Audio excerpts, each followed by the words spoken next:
OTB AM. Thanks to Screwfix.ie, championing the trade with a dedicated call centre.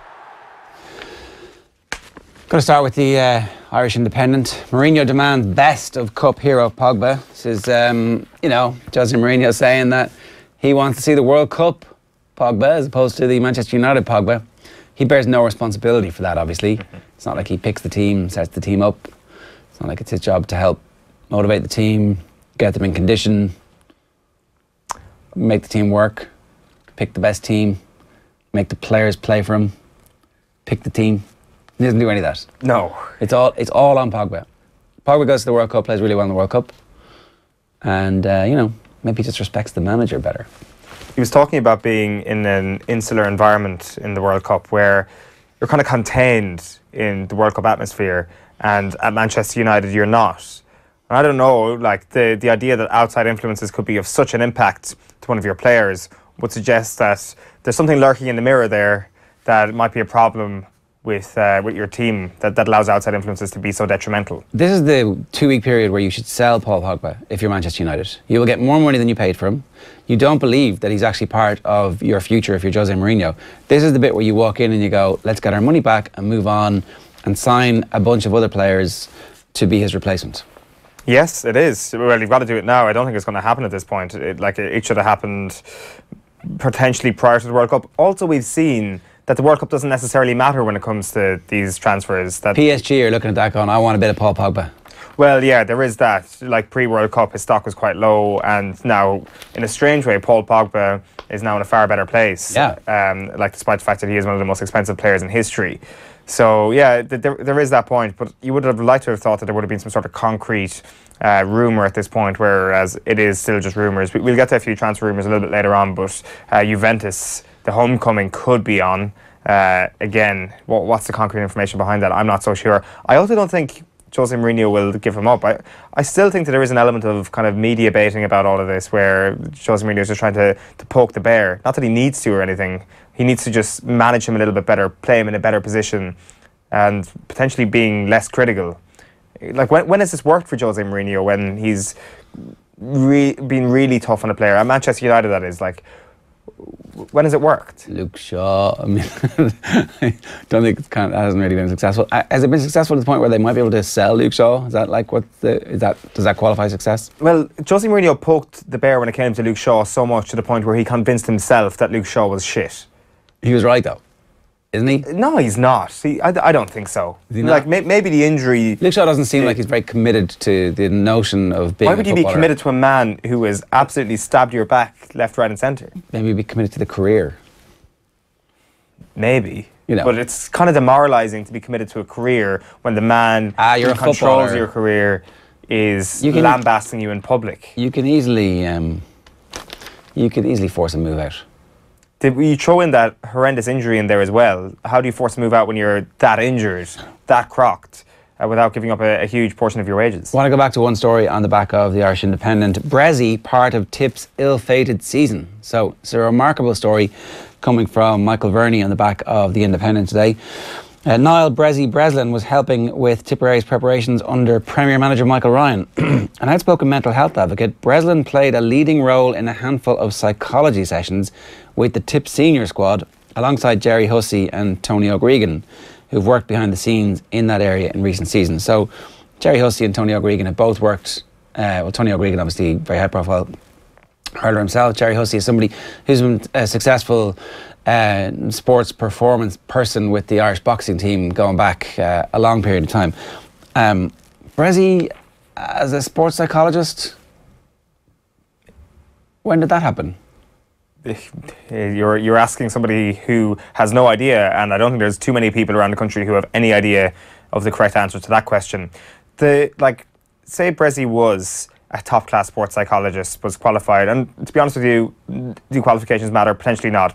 Experience, perhaps, a lot more important. But potentially, say if Bressie did have that experience, imagine if you're Jerry Hussey in that camp and you're like, why is this guy being brought in? What can he give the team that I can't? What sort of expertise does he have that I don't have? Like, I don't understand this at all. It's all very well in hindsight, though, saying, well, Tipp are crap now, or they've had a terrible season, and it was such a stupid move. Maybe at the time it made perfect sense, but even allowing for that, it does seem like an odd choice of person to bring in. The story's not written like he was just giving a talk on mental health. I mean, that's the type of stuff that he does. He's obviously a mental health advocate, but psychology. It sounds like it was a specific sports psychology session or sessions done with the team where he was involved in trying to get them to focus on things or trying to improve the quality of their performance. So, I mean, I don't know if he's actually I don't know what his qualifications are, and that's an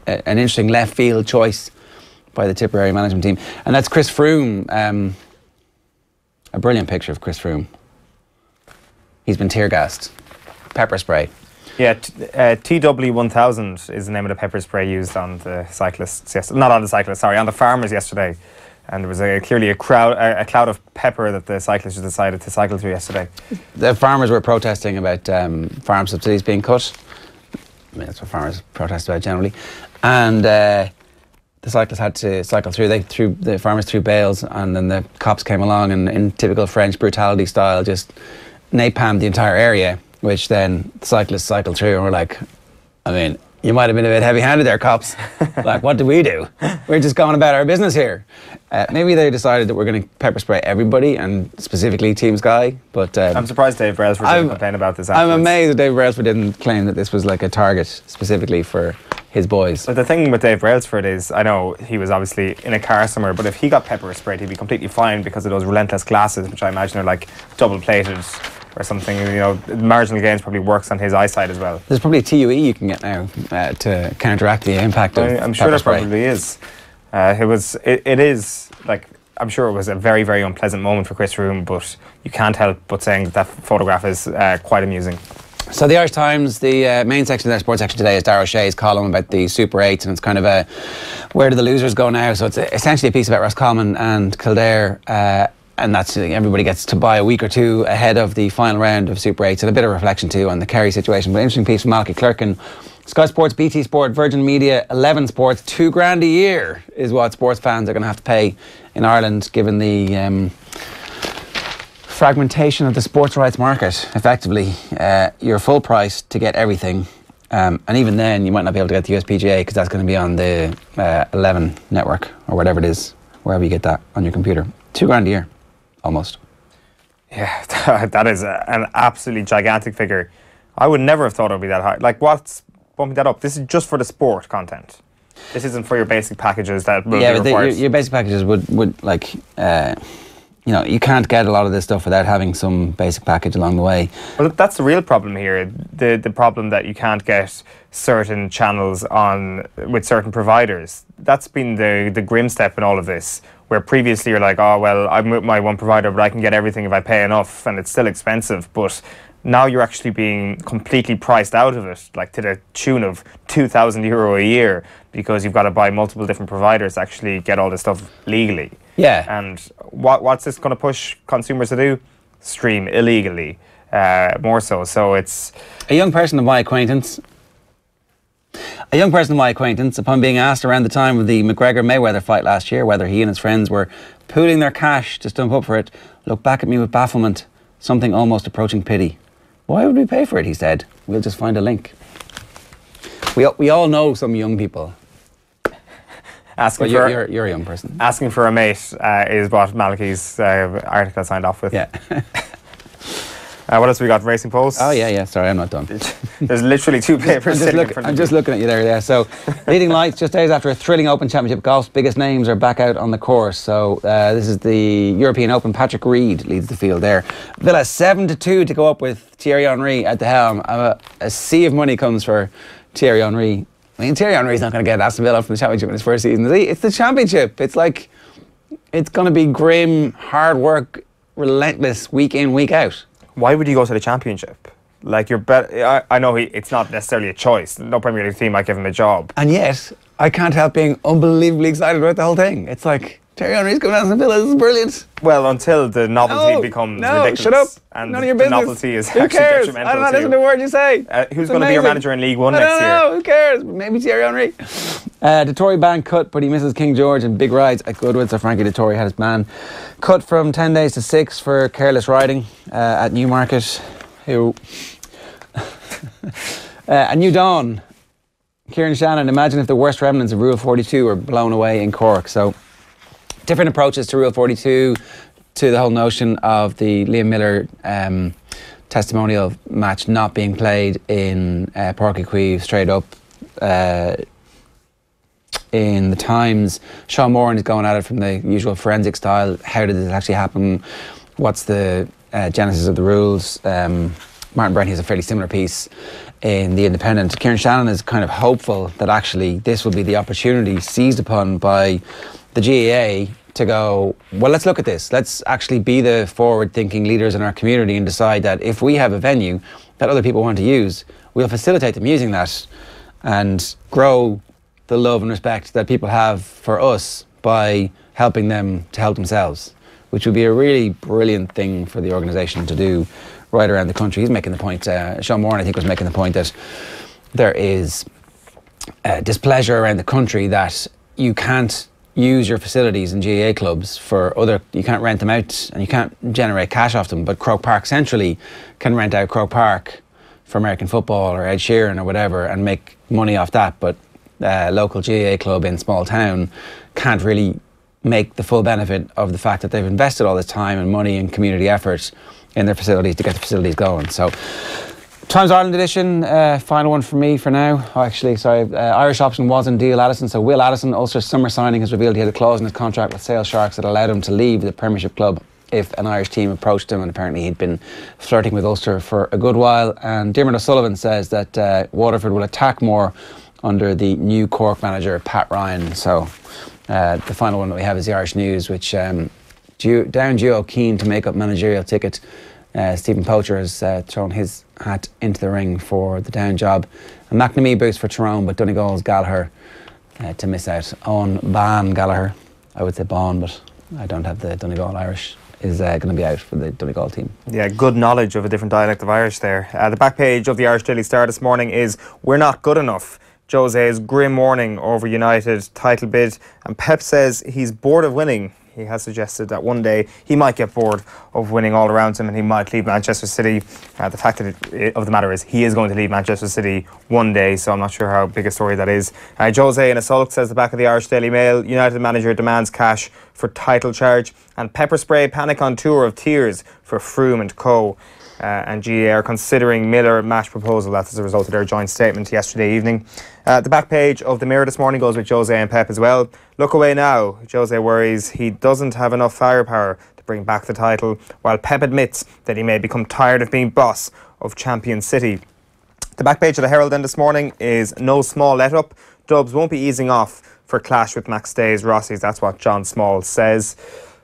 Like, if you're Jim Gavin, you're playing a B team, there is literally nothing to play for. You will come up against a team who's got a 7 or 6 day turnaround the next week. Like, why would you not play a B team? There is nothing to play for. It's the very definition of a dead rubber. Play the under-21s. They are the team, the O'Byrne Cup team. Yeah, definitely. Save everybody. Like, suspension, injuries, you don't know what's going to happen. Like, no let up. No, you should let up. Give yourself an extra week. It makes all the difference. The back page of The Guardian is stage fright. Thomas hit by pepper spray and made tour chaos. And The Guardian is our second last one. It's a tour de farce. Stage is halted after police take aim at protesters and hit riders with pepper spray. Today, the race really hots up. Yeah, it's in the Pyrenees today. Probably the last opportunity for GC contenders to actually overtake Geraint Thomas, actually get their hands on the yellow jersey. We're going to finish up on The Sun today, and the reason why I want to finish up on The Sun is because transfer season is here. It's proper silly season today. It's also got the best tab of the morning tea in a long, long time. The Chris Froome story. Eiffel shower. Yay. That is brilliant. That is fantastic. The Chris Froome story is not the one we want to focus on here, because there is not one, not two, but 3 Sun Sport exclusives. Sun Sport exclusive 1. Off you go. Real target £60 million Lloris. So Hugo Lloris being targeted by Real Madrid this morning, looking to grab him. They're looking to take him away. Mauricio Pochettino won't settle for anything less than £60 million, which is of course a huge fee for Hugo Lloris. The thinking is now that if Real Madrid want to take him, that they might actually have to make Hugo Lloris the most expensive keeper in the world and to overtake Alisson and above the £67 million fee paid. Exclusive number 2 here in the back of the Sun is Ant set for Premier Dogfight, or for Prem Dogfight I should say. So this is Anthony Martial, who of course is set to leave Manchester United, but the only reason he will leave, or the only reason Jose Mourinho will let him leave, is if he joins a club that's not one of the direct rivals. But the Sun reported today that Chelsea and Spurs might get their hands on the man because Martial will force his way out of the club. You can't do that anymore. And yeah, you can't do that anymore. But by far the best exclusive on the back of the Sun is this one, although I think I've seen it elsewhere. Stunner as Blues go green. Chelsea are on the verge of signing veteran keeper Robert Green in a shock transfer. That's right, 38-year-old Rob Green, fella who fumbled the ball, could be on his way to Chelsea. That would be an astonishing move. It's been reported in a couple of other places as well. I'm not sure if it's as their third choice goalkeeper. Well, yeah, I guess so, but it's still mad, isn't it? No. Like the idea of the third choice. No, we should never talk about these things. Well, you know, I guess it might. The type of thing that gives football stories a bad name. I guess it might boost figures at reserve games. Like it's the novelty value of going to actually see Rob Green play would be interesting enough. That's kind of the transfer rumours in the Sun, but there's plenty of other stuff doing the rounds this morning. So we mentioned Anthony Martial at Manchester United. We talked about Pogba to Juventus and Chiara dello Sport yesterday morning. Corriere.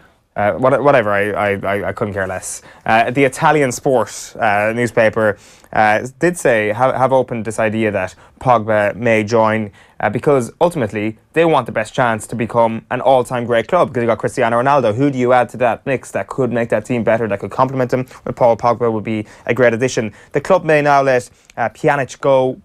Where was he going to go? Could he go to Manchester United? Who knows? Could it be a trade deal? Who knows? The Rabiot and Milinkovic-Savic, who of course was a little bit of a disappointment from Serbia at the end of last season, could be on the move as well with regards to that transfer. That could be plan B for Juventus if Pogba falls through.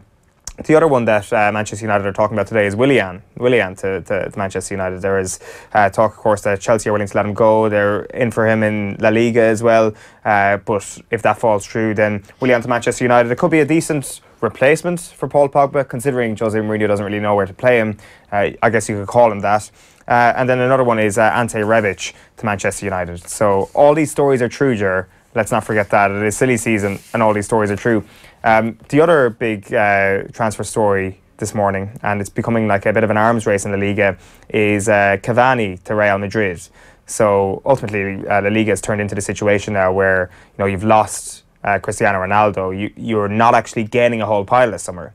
I saw a picture doing the rounds yesterday of like 10 years ago this week. Real Madrid signed all these amazing players. It was the summer when they signed Ronaldo and Kaká and a load more. Yeah. Like things have taken a bit of a downfall when it comes to the Liga transfers. It's been a poor transfer window for them. But reports this morning that Cavani could be on the way to Real Madrid. The next wonder kid to join the Premier League then could be a guy called Leon Bailey, who I'm not sure you've heard of, a fella who's played under-23 football with Jamaica. He's ready to force through a move to the Premier League. That's reported in the Sun this morning as well. Arsenal and Chelsea alerted to his possible availability. He's plays with Bayer Leverkusen. He's a winger, plays an attacking midfielder. $53 million is what the story states today. So, like, I wonder where this league is coming from. Probably back home in Jamaica. He's got 9 goals in 38 Leverkusen appearances. Just a couple of other ones. Wilfried Zaha could be back on the move. Salako has been on the record over the last 48 hours or so saying it's time for him to go back to a big club. It was the wrong time for him to go to Manchester United, which part of me agrees with. Like, Arsenal and Chelsea are who Zaha is linked with this morning. Could he go back to a top club? I think Arsenal could do a lot worse than signing Wilfried Zaha. Give him one last chance. It is a risk, but it could be a risk worth taking. A couple of other things. Wolves, of course, one of our favourite clubs because they've done such amazing business. They tried to get in for Zinchenko, the young fullback for Manchester City. The club's actually agreed a deal worth about £16 million for Zinchenko, and Zinchenko was like, nah, I'm not going to Wolves, and he's staying to actually fight first place at Manchester City. which, fair play to the lad is what I say. In terms of confirmed transfers then, yesterday, and again, that was all silly season, but this is actually confirmed cold hard fact season, which we had 2 days ago, which of course was Malcolm joining Roma, which turned out not to be a cold hard fact at all, because yesterday he shows up at the new camp and he's now a Barcelona player, £36.5 million for the winger. He's only 21 years old, he signed a 5-year deal, and now you're looking at Ousmane Dembele looking to get the hell out of there. And then the other big confirmed transfer yesterday was Richarlison, who's joined Everton. Okay, good stuff on. For a deal between 50 and 60 million, depending on what you read. So we were talking a little bit earlier on about the Michael Verney story on the back of the Irish Independent, which suggested that Niall Breslin had been part of the psychological preparation of the Tipperary team over the course of the championship. Bressie's been in touch to say the sports psychologists for Tipp are Jerry Hussey and Tony Ogue. They brought me in for some mindfulness training. I ain't a sports psychologist. Just to clarify, I am doing a master's in mindfulness in UCD with a focus on elite sports. So mindfulness is totally different, obviously, from sports psychology. I can see how this type of story emerges and gets conflated. When you think about what the Dubs do, they have a yoga app on their phones to practice mindfulness. So obviously it's part of a lot of elite teams' preparation at the moment. Yeah, it'd be interesting to see the future of this, actually. See that there will be a future of that in Gaelic games, because it's obviously something very important in day-to-day life. So you'd imagine there will be a place for it in the future. So it's interesting to hear that.